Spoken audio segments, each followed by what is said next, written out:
বন্ধুরা, তোমরা কি করছো? আশা করি সবাই ভালো আছো। যে যার কাজে ব্যস্ত আছে, এখন রান্না টান্না নিয়ে সবাই কাজে বেরিয়ে যাচ্ছ। তো আমি তোমাদের সঙ্গে আজকে আসছি ডিমের কষা নিয়ে। ডিমের কষা কষা করে ডিম করবো, ঝোল ঠিক না, একটু কষা কষা। ডিমটাকে ভালো করে দেখো সেদ্ধ করে নিয়েছি, সেদ্ধ করে নুন হলুদ মাখিয়ে নিয়েছি।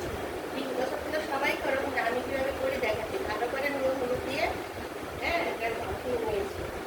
আর কড়াইয়ে তেল গরম বসিয়ে দিয়েছি। আমি এটা কাছে সর্ষের তেল দিয়ে করবো, তোমরা ইচ্ছা করে এটা সাদা তেল দিয়ে করেও খেতে পারো। তো নুন হলুদটা ভালো করে মাখিয়ে নিয়েছি। এখন এটাকে আমি ভালো করে কড়া করে ডিমটাকে ভেজে নেব।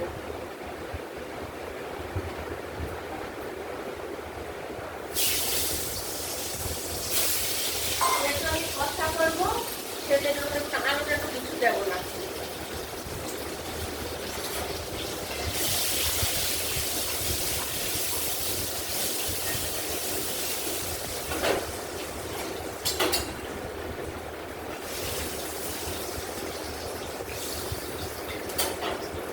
ডিমটাকে আমি তেলটা গরম হয়ে গেছিল, ডিমটাকে আমি ভালো করে ভেজে নিয়েছি।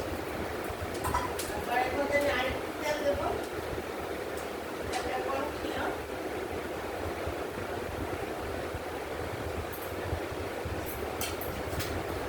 আর আমি দুটো ডিমের ঝুলে কিন্তু তেজপাতা না দিলে ডিমের ঝুল খুব একদম ভালো হয় না, গন্ধ সুন্দর হয় না। তেজপাতা ছাড়া ডিমের ঝুল ভালো হবে না, দুটো তেজপাতা দেবো। আর এখানে দিয়েছি আমি একটা 4টে ডিম করবো, তো বড় একটা পেঁয়াজ, আর 4-5টা কাঁচা লঙ্কা বাটা, একটু আদা, আর 1 চামচ জিরের গুঁড়ো, মানে এই চামচটা দিয়ে 1 চামচ জিরের গুঁড়ো। আর যে যেরকম ঝাল খাও, আমি একটু ঝাল খাই বলে আর কষা হবে বলে, আর 1 চামচ লঙ্কার গুঁড়ো দিয়েছি। ডিমের ঝুলে আমি ধনে টনে এসব কিছু দেবো না, রসুনও দেবো না, বাজার ডিমের গন্ধটা চলে যায়। আর স্বাদ মতো নুন দিয়েছি আর হলুদ দিয়েছি। এখন আমি কড়াইটা গরম হয়ে গেছে, তেজপাতাটা কালো হয়ে গেছে, আমি মশলাটা দিয়ে দিলাম।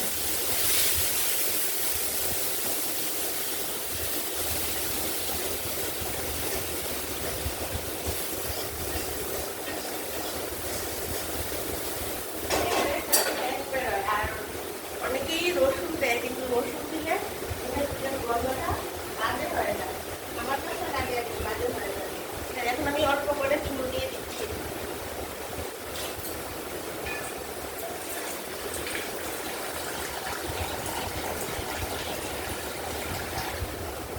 এটা তো 4টে ডিমের জন্য অল্প করে দিয়ে দিচ্ছে। চটপট বাচ্চারা কিছুটা খেতে, ঘরে কিছু রান্না হয়নি, তাড়াতাড়ি করে টিফিন শুরু করে অফিসে নিয়ে যাবে, বা বাচ্চারা মাছ খাবে না, এটা করে দিতে পারো। আর আলু টালু দিলেও এটা বাজে হয়ে যায়। যেহেতু ডিমের কষা, চুলটা অল্প করে দিয়েছি, চটপট হয়ে যাবে।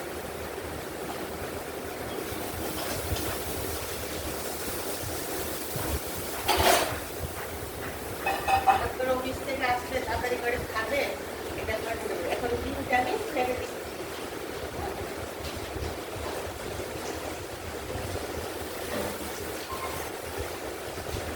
একটুখানি হয়ে যাবে, করে নামিয়ে নেব।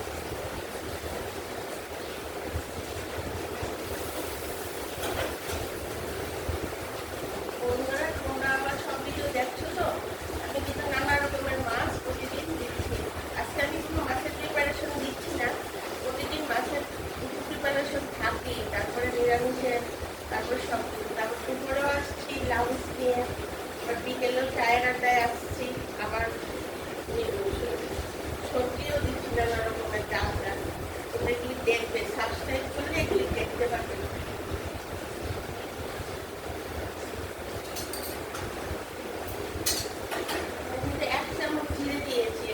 ডিমের চুলে কখনো ধনের গুঁড়ো দেবে না, আর রসুনটা ছাড়া খেয়ে দেখো। আমি গরম মশলা দেবো এই গরমের মধ্যে, ডিমের গন্ধটা খুব সুন্দর। তেজপাতাটায় ডিমের চুলের গন্ধটা খুব ভালো হয়।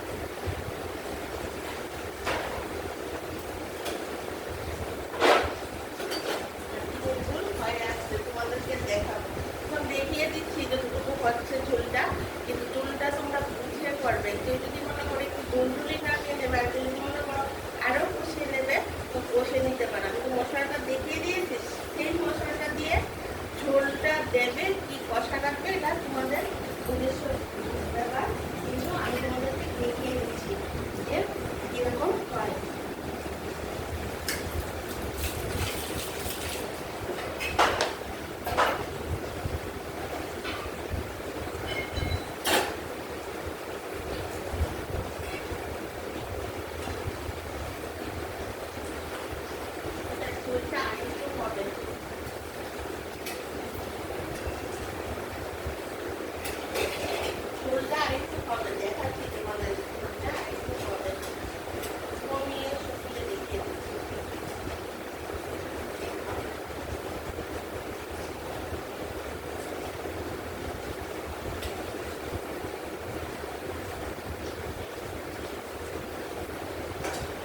হয়ে গেছে। তবে ডিমের ঝোলটা যে এখন আমাদেরকে দেখলাম এখানে বেশ একটা ঝুল ঝুল ভাব রয়ে গেছে, কিন্তু এটাকে আমি আরেকটু কষিয়ে নেবো, একটু শুকনো শুকনো করে নেবো। তো কারণ এইটুকু টাইমের মধ্যে তো আমি পুরোটা দেখাতে পারবো না, তার জন্য দেখো ডিমের ঝোলটা ভাবে একটু ঝোল ঝোল নামাবে এরকম